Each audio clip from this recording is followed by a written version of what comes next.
Hey YouTube, this is Dave at Richter Scale Studios. Excuse me. I'm still working on this, kind of let it go for a few days, and I'm kind of getting back onto it this Saturday. Got the flooring basically finished. Let's get in there. Slide the tripod.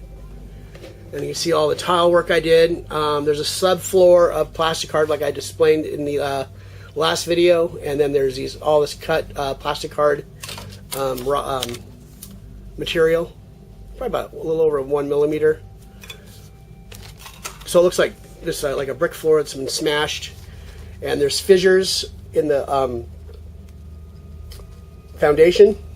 Let's see, this is not attached yet because I'm going to paint this separately. It's hard to get in there. So you can see the fissures are carved in.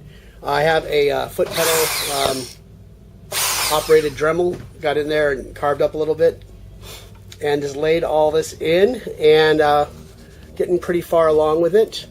I have to go in and start filling this in because I don't want this to look like, it looks like a birthday cake upside down. I'm going to fill this in with some probably some texture paste and make it a little more evened out and natural looking, and probably chip some more of this. Then start drilling for plumbing and wiring to hang out. So that is a quick thing on that. I took the I switched over to the Badger Steinerez primer. This is the Vallejo. I'm starting to get rid of the Vallejo I have on all my terrain pieces. Still working good for that. And then we'll be back in a second. I want to show you the sniper team. I have them over on my airbrush booth. I just primed them with Steinerez.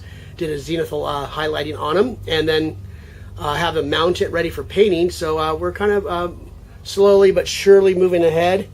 This is still this blue tacked on as a support beam. I might take some kind of thread, make it look like it's rope, like it's like someone purposely put it up there to support that wall to make a temporary shelter. So I'll be back in a second and show you the team. Thanks. Okay, we are back. Here is the team, or the sniper team. I have them primed and mounted, ready to paint. I just drilled in some paperclip holes where it wouldn't really matter. It's not going to be seen. And you can see it goes from a white to the very top until you go all the way around. It's black underneath. And let's see, this is the spotter.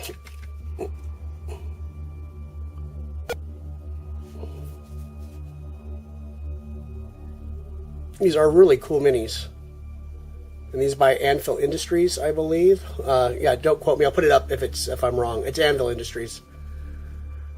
They're not very, very complicated. Just really cool looking. And I want to just get in there and paint some dark colors. And I want them to look like a night scene. So I'm trying to figure out how to do like small reflections on their eyes. Something that wouldn't give them their position away, but when you look at the side of them, you'd see like a little bit of a glow. From obviously he'd have his sighting readout equipment here, and then the sniper himself has his scope on his sniper rifle. I really like how this primer came on too. It just really sucks onto it, and I've had so many problems in the past with the Vallejo, especially on resin and metal miniatures for some reason. And I wash them. These guys have been scrubbed and dried, then primed, and this is what the Steinerez looks like. This is the white Steinerez styrene vinyl resin. There we go. So it kind of goes for everything. It was kind of a weird name at once, but now it makes sense. There's the gray. I won this kit at the Califo convention for my display base. So I got a silver medal, and I got some ghost tints, and I got the Steinerez package. So I was stoked with that, and I am definitely going to stick with this Badger product. Actually, I didn't use a Badger brush this time to prime with. I pulled out the Grex. This is the TGI, I believe. This is the pistol grip. I didn't use a bowl on it. Just kind of put drops in there as I needed them. This has got a 0.5 needle in it, so no problem running the thick primer through it.